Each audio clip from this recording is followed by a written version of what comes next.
Our next guest typically comes in, and we all feel like we're going to be able to cope a little bit better. Yes. With modern life till like noon. That's why we need him here like every the week. Afternoon. He's going to weigh in on the latest divisions in our politics, the current economic and societal pressures, and more. Joining us now, American Enterprise Institute President Emeritus Arthur Brooks. He's a professor, senior fellow at Harvard, and a columnist for The Atlantic, and hosts the How to Build a Happy Life, Happy Wife, Happy Life just Happy Life podcast. Thanks for joining us. I always kid you a little bit that despite your best efforts, it just seems like we get to even more difficult places every time you're on. I'm not sure that's true. And I'm not sure that's true. I think of the Civil War. I think of the 60s. I think it's never perfect. And we always are surrounded by it, and it's front and center. So we always think we're in these unprecedented times.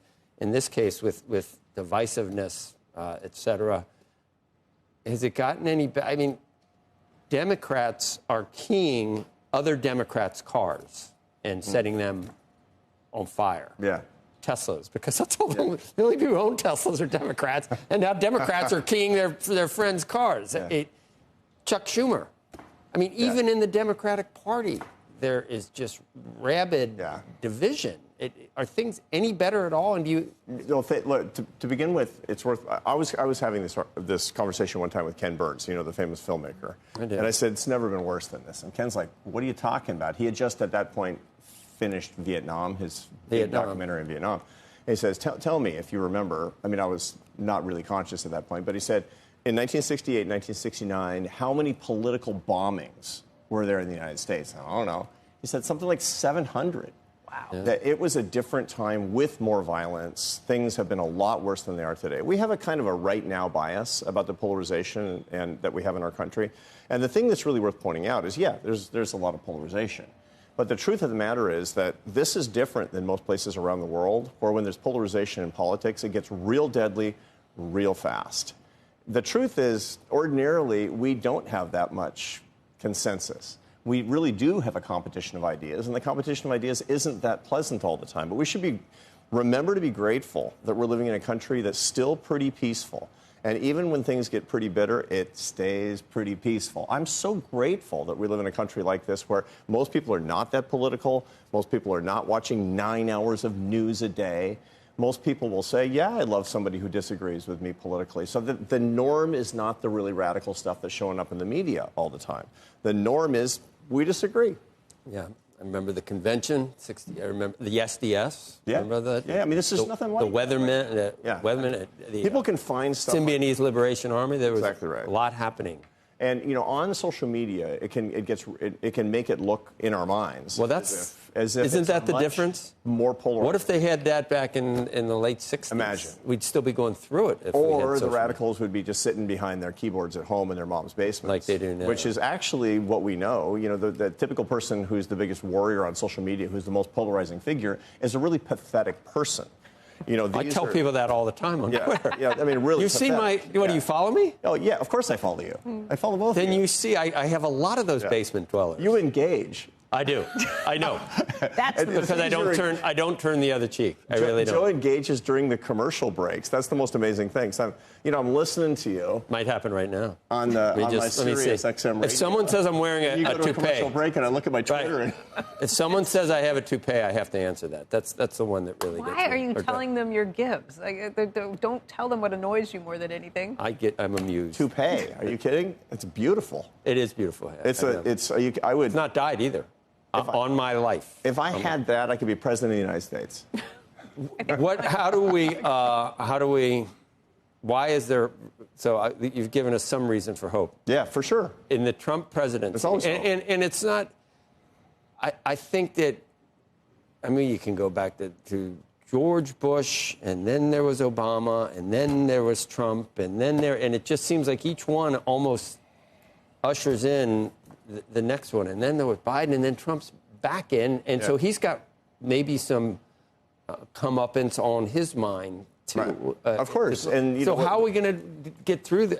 People are end of democracy, Nazi dictator, rapists, and it's only been 2 months. Yeah. How are we going to make it for and Elon Musk?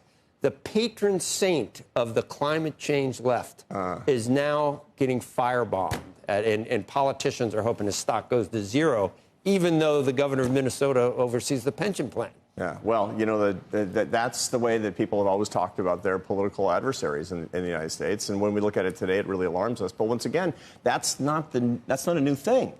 The extraordinary thing to keep our minds on is the fact that it's actually not in any widespread or meaningful way turning to violence in this country. And there are a lot of reasons. I can't talk. I got to answer this. Yeah. Nice to pay numbnuts. All right. Let me so Joe's got to answer this. No, I'm not. Let me ask.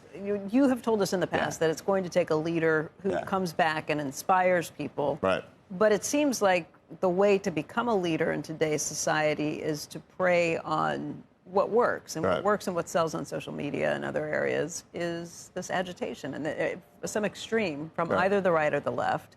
Yeah, no, that who gets the attention. Yeah, no, that's what gets the attention. It crowds out the people who maybe think more like the rest of us, but are a little quieter about how they go about it. Yeah, the brain's limbic system is the console of tissue. It's about between 2 and 40 million years old. Is dedicated to perceive threats and opportunities. And that's what it's dedicated to. But threats have more physical space in the brain than opportunities. That's called the negativity bias.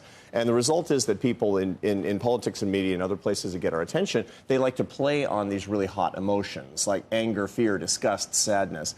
That gets a lot of attention really fast. But the most successful leaders over the long haul, what they do is they have a kind of a slow burn on the positive side. And that ordinarily is what we would expect to see. Now, right now, we've got these kind of 5% fringes ping-ponging back and forth, the victims of which, by the way, are the people that are margins of society, where they don't know if they can have health care and the uncertainty that comes along with it. Why are the 5%?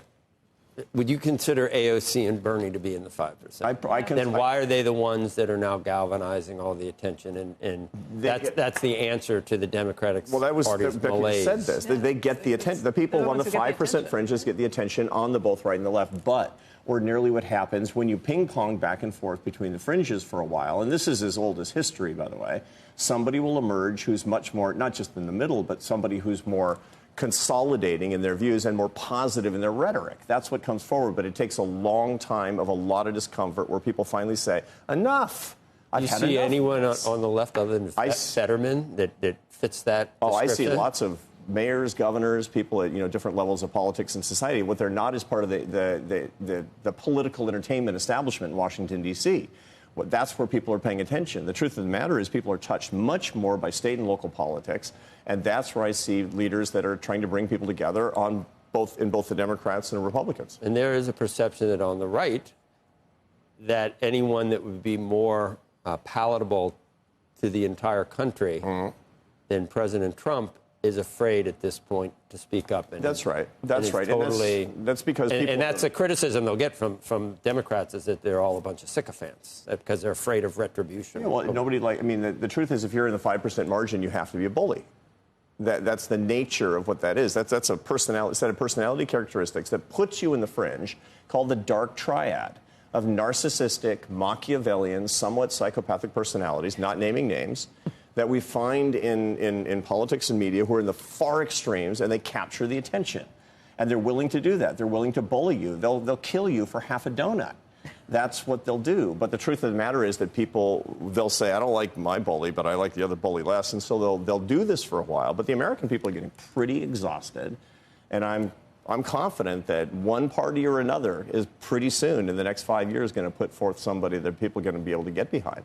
And that's happened in the past. Why do you think the right track went from 20% right track, wrong track? It's now at 45%. Where is that from? That's been going on for the longest time. These are the best numbers since 2004. Oh, right track. Right track. Right track. It's the best number since 2004.